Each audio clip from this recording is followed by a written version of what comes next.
You're listening to KDKR, Decatur, Dallas, Fort Worth, and KYJC Commerce. Portions of KDKR's daily programming do not necessarily reflect the views of the management or staff. Prudent Money with Bob Brooks is sponsored by the Prudent Money Foundation on 91.3.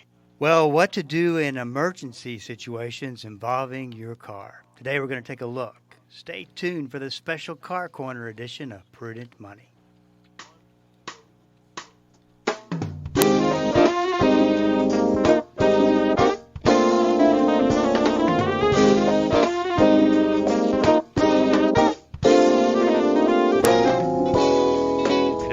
This is Bob Brooks, and you are listening to the Prudent Money Radio Show. Thank you so much for joining me today. You know I do appreciate it. Actually, the special Car Corner edition of Prudent Money.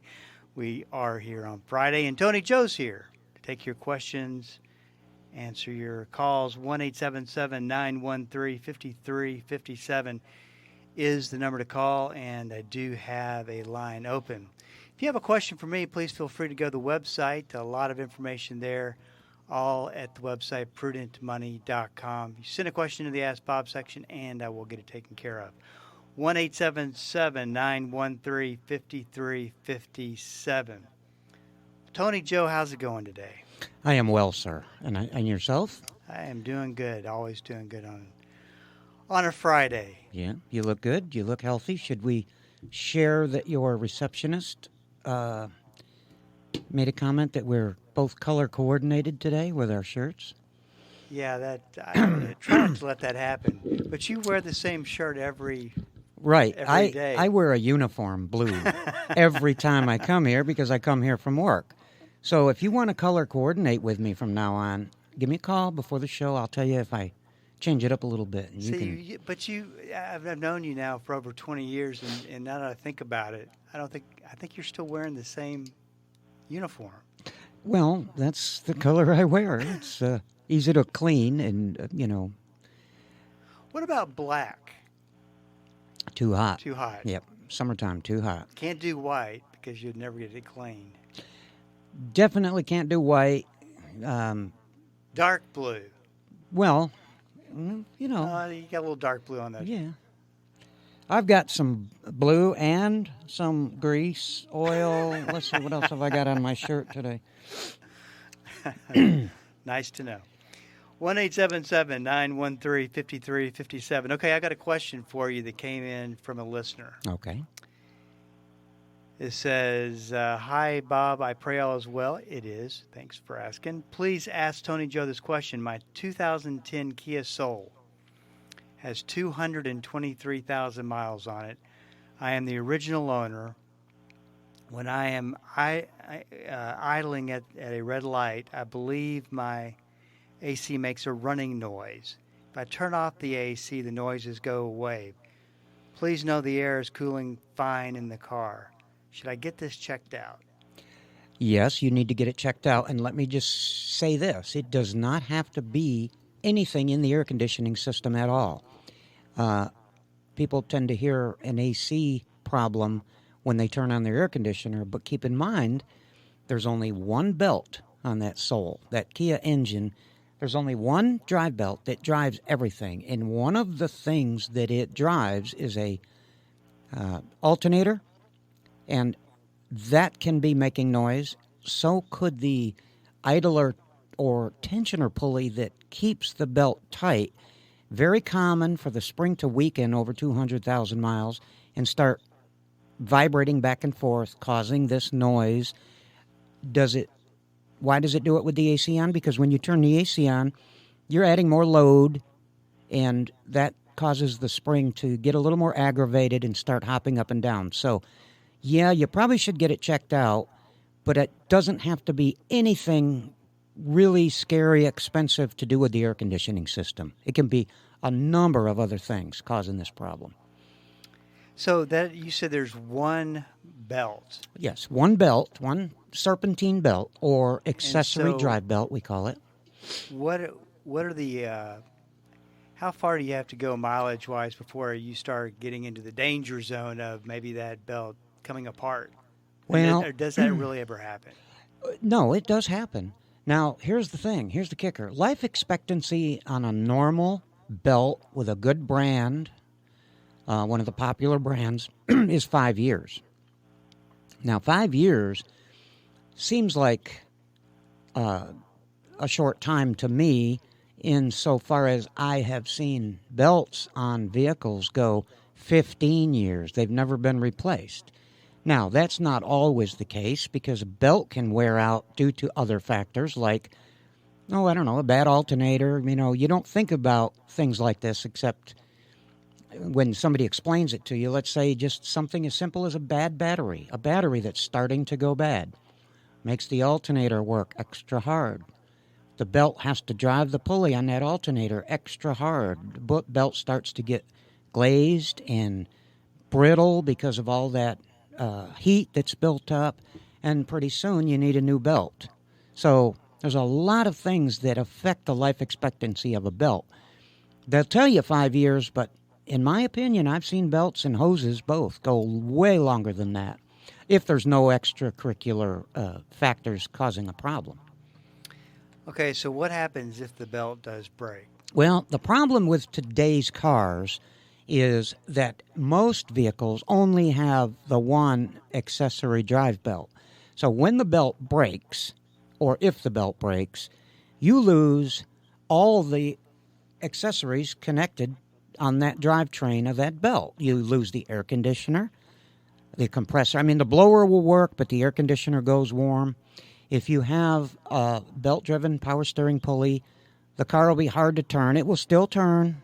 It's not that it won't turn. I don't want to get anybody nervous. It will still turn, but it'll be like not having power steering. It'll be manual. It'll be hard to turn.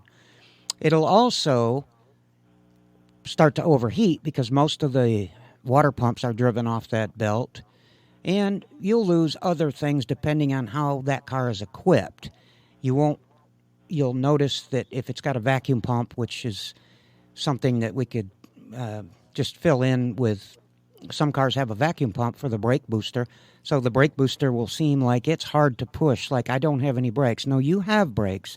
You just have to put a little muscle behind it because you've lost the vacuum assist part of it. So lights will be on the dash, dingers will be going off, you'll lose a couple of functions. It's not good to break a belt. You want to get off the road as soon as possible and stop the vehicle because we don't want it to overheat. We don't want you driving when the brakes aren't working properly like you want them to, and the steering as well. So belts ought to be changed or at least looked at every 3 or 4 years. You should look at them or have your technician look at them. And when they tell you that they're starting to get bad, weather cracks, glazed, cuts and nicks in them, then, just get them changed because that's something you don't want to lose that on the highway. It's pretty scary. So let me ask you a question because I'm envisioning this, okay? The belt comes off, the belt breaks. Does it get wrapped up into the engine? I was just thinking of something I forgot to tell you. Here's something that's interesting. Let me see if I can explain this. All cars have a crankshaft, and the crankshaft has a front and rear. The front part of the crankshaft comes through the front of the engine, and there's a seal that keeps oil from coming out everywhere because the crankshaft has to have lubrication. So there's oil at the journal of the crankshaft, but there's a seal to keep it all in the engine and not let it come out. I have seen this a lot of times. I don't remember the count, but quite a number of times. If you break the belt while you're driving it, if it snaps, I've seen the belt wind around the harmonic balancer, get behind the balancer, and get involved in the crankshaft seal and make the car leak oil, where you have to remove the crankshaft seal and replace it. It actually can cause that kind of a problem. It's another reason you want to pull over because, that happens a lot. I've had to put crankshaft seals in vehicles simply because of a broken belt. And that's happened time after time, and it's not something that used to happen. See, Bob, years ago, we had cars that had power steering was a separate belt. The alternator was a separate belt. The water pump and the air conditioner were all separate belts. So if you broke one of the 3 or 4 belts, you'd still retain everything else, and you could drive home. Now that's not true. We just have one belt that does everything. And that's universal across the board. Pretty much, yeah. Most new cars. Generally speaking, that's blanket across the board now.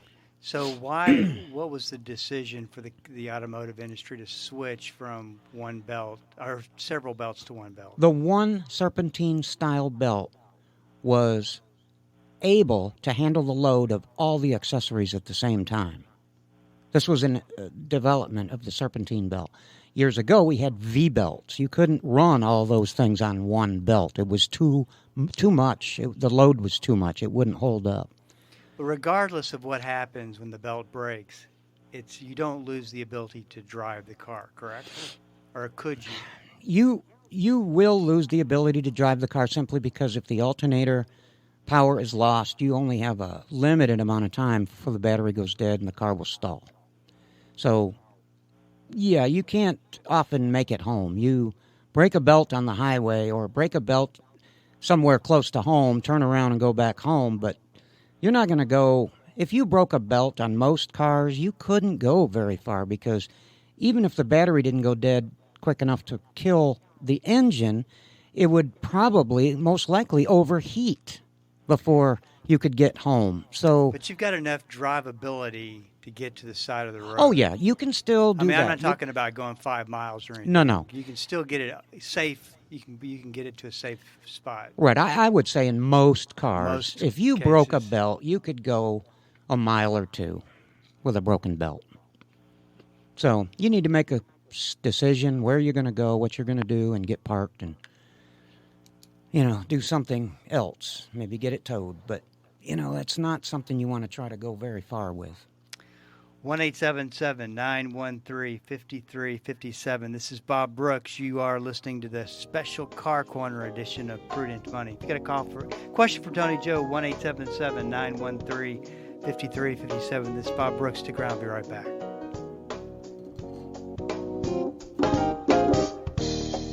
The Word for Today is excited to announce the new official online home for the ministry of Pastor Chuck Smith and Kay Smith, PastorChuck.org. At PastorChuck.org, you'll have instant access to thousands of hours of verse-by-verse teaching by Pastor Chuck Smith from Genesis through Revelation, and full access to special messages on subjects such as prophecy and much, much more.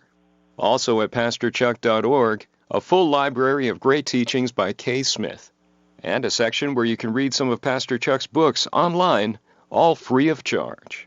So visit the new official online home of the Word for Today and the ministry of Pastor Chuck and Kay Smith, PastorChuck.org. This week on Truth for Life, marriage is in the spotlight. What should someone look for in a potential spouse? Is it better to stay single? We'll find out about God's purpose for marriage, as well as many of the benefits and challenges. That's our focus on Truth for Life with Alistair Begg. Weekdays at 5:30 a.m. here on 91.3 KDKR.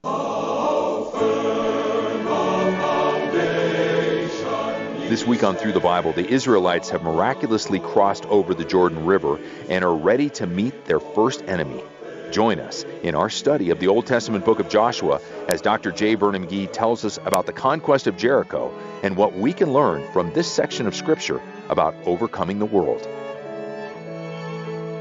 Listen daily, 6:30 p.m. on Bible School Radio 91.3. Welcome back. This is Bob Brooks, and you are listening to the special Car Corner edition of Prudent Money. 1-877-913-5357. Okay, so Tony Joe, you and I were talking during the break, and you said that this started the switch in the automotive manufacturing process to a single belt back in the mid-'80s. Mm-hmm. I don't think, though, where is it in the maintenance cycle does it come in that tells the mechanic to check that belt? Well, you don't really hear a whole lot of I had to get the main belt. I mean, in fact, until you just said something, I didn't think I even realized there was one main belt. You can now just let me point out something for the listeners that just might be confused. We're talking about the accessory drive belt. We're not talking about the timing belt. Right, okay? Right. So when do you check it? Well, the 30, 60, 90, they all have it in there as part of the routine on the checklist.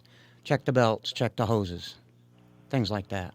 So you always have to check them. That's why, doing a 30,000-mile inspection on a car, there's very little wrong with it at that point, very little maintenance that has to be done at that point, but you always have to check it.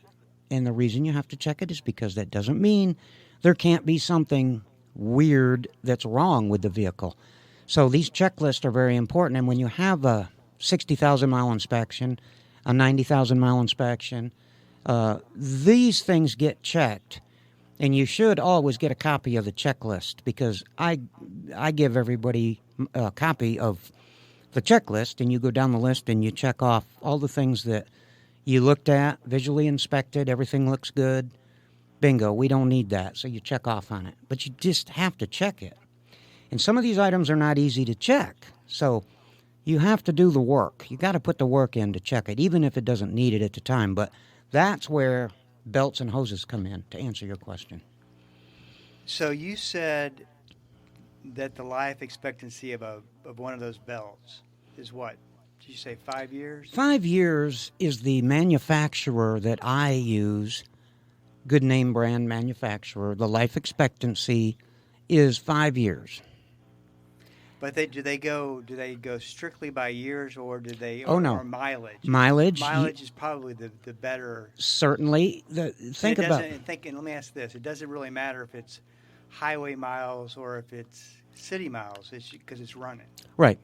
So the thing is, 5 years is just a benchmark for life expectancy. But you think about this: the car that runs like a police car, for instance, 24/7. Somebody finishes their shift and somebody else jumps in there. That car is running almost all the time. So the belt probably isn't going to go 5 years.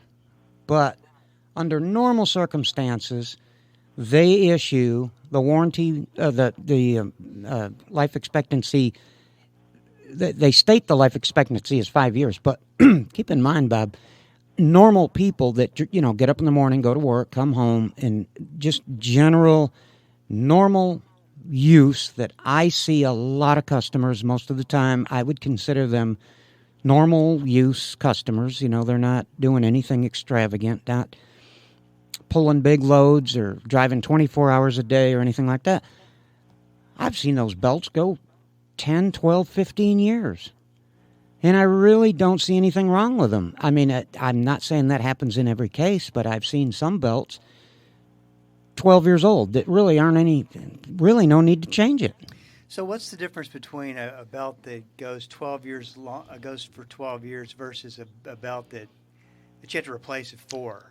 Well, that's my point. The underlying factors, things that will cause extra stress on that belt that you may not think of. Which kind of wears it down. Wears it down, of course. Yeah, wears it down prematurely. So, the belt isn't going to last that long. Here's something else that I might throw in there that I've seen shorten the life on a belt. A lot of mechanics that work on a car will sometimes I can't think of a good example right now, but during an operation where they're doing some work on a car, like, say, putting a new thermostat, and they pull the thermostat housing off, and they haven't drained the coolant all the way, the belt will get soaked with antifreeze, okay? Some antifreeze will get spilled on that belt. Now, you got petroleum product on a petroleum product, which is never good, and it will actually deteriorate that belt in those places where coolant was spilled on it and wear out the belt much sooner. And that could be due simply from spilling oil or coolant or anything on a belt. You're not supposed to have anything. You're supposed to remove that belt so you don't spill anything on it. But A lot of people don't practice that, and consequently, coolant or oil or something gets on the belt. Oil leaks. You can have oil leaks coming from certain places on the engine that will get onto the belt.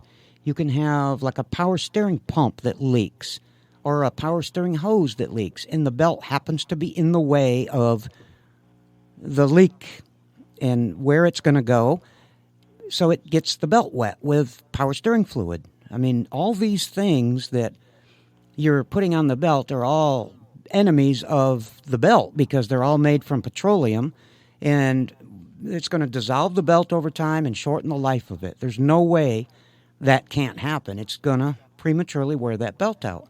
So there's a lot of things that can make a belt not last as long as some that I've seen that are 12 years that look like they're still in perfectly good shape. So let me ask you this. Say that you've taken your car into a mechanic to do a 30,000-mile checkup. Is it one of those things where you really got to get down into the engine to look to determine if it is still in good shape, or is it something that's visually apparent from just looking? I mean, how much work do you have to put into it to come to that conclusion? Well, in most cases, it's visually inspectable with relative ease. But let me just give you an example. Check the brakes. Seems simple. A lot of times you can see the brake pads right through the wheel. The design of the wheel allows you enough room to see the wear on the brake pads. Other vehicles, not so much. You have to remove the wheel to inspect the brake pads. In some cases, the brake caliper is designed in such a way that you can't see the brake pads even with the wheel off. You have to put a mirror in a small window to check the lining thickness. So one of them takes literally 10 seconds, and another one could take 30 minutes. It just depends on the design. So whatever you have to do to be able to visually inspect it is what you have to do, because you've got to get some eyes on that thing to make sure that you're checking these things on the checklist of the vehicle inspection procedure. So do you foresee in the future, and that the future may already be here, any type of a sensor that can detect that, light, check engine light or whatever comes on that says you need to replace, or you need to look at your belt? They do have that in a roundabout way now in some cases.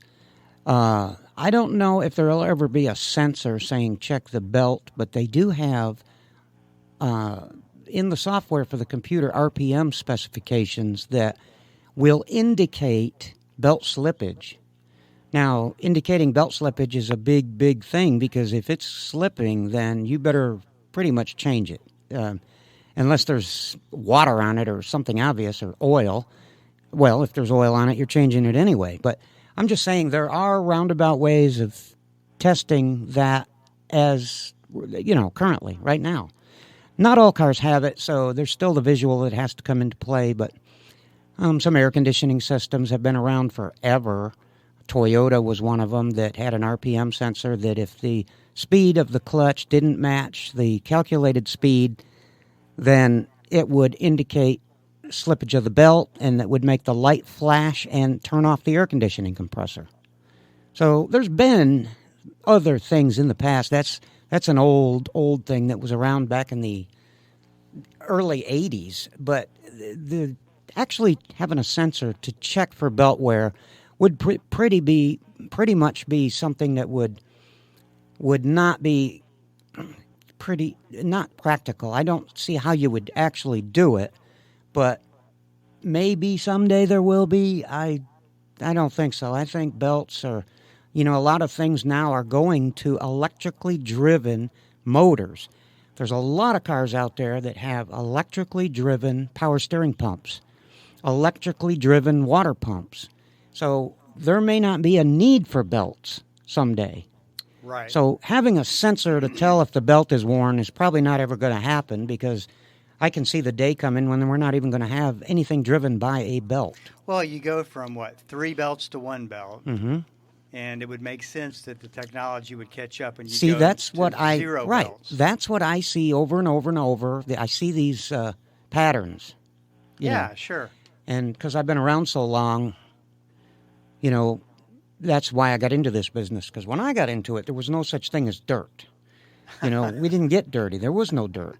I'm older than dirt, so. Yeah, sure. No, I'm kidding. But, yeah, I've seen these patterns, and this is another pattern that I see happening that I eventually will probably see no belts. Yeah, I still can't do the math. You said you've been doing this for 60 years and you're only 50. Did I get that right? Well, like I said, when I was born, my dad gave me about 6 months and said, get a job. This is Bob Brooks. Got a question for me. Please go to the website at prudentmoney.com and send it in because we are all out of time. Till we do meet again next time. Keep the faith and have a great rest of the day.